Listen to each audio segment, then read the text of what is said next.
হুসাইন বলেন, আনা আপনার আব্বা আব্দুল্লাহ কি কোন নবীর মেয়ের জামাই নাকি? বলেন, আমার আব্বার নাম হলো আলী কাররামাল্লাহু ওয়াজহা। আমার আব্বা হলো শেরে খোদা। দুনিয়ার সব কাফির মুশরিকদের জন্য আল্লাহ আমার আব্বারে বাগ বানিয়ে পাঠিয়েছে। বিষ্ণু বললেন, তাই তো। আবার হুসাইন প্রশ্ন করলেন, নানা বলেন তো আপনার আম্মার নাম কি? বিষ্ণু বললেন, আমার মায়ের নাম আমিনা।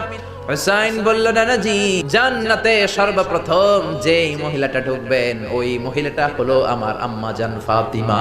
বিশ্বনবী কোনো কথা বলেন না। হুসাইন আবার প্রশ্ন করলেন, নানা বলেন তো আপনার নানার নাম কি?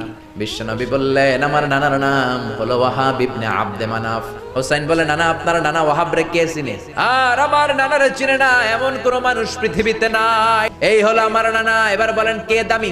বিশ্বনবী আর ধৈর্য ধারণ করতে পারেন না, ধা ধা করে চোখের পানিগুলো ছেড়ে হোসেনকে বুকের মধ্যে জড়িয়ে ধরেন আর বলেন, হোসেন তুমি ঠিকই বলেছ, আসলে আমি নবীর চাইতে তোমার দাম আল্লাহর কাছে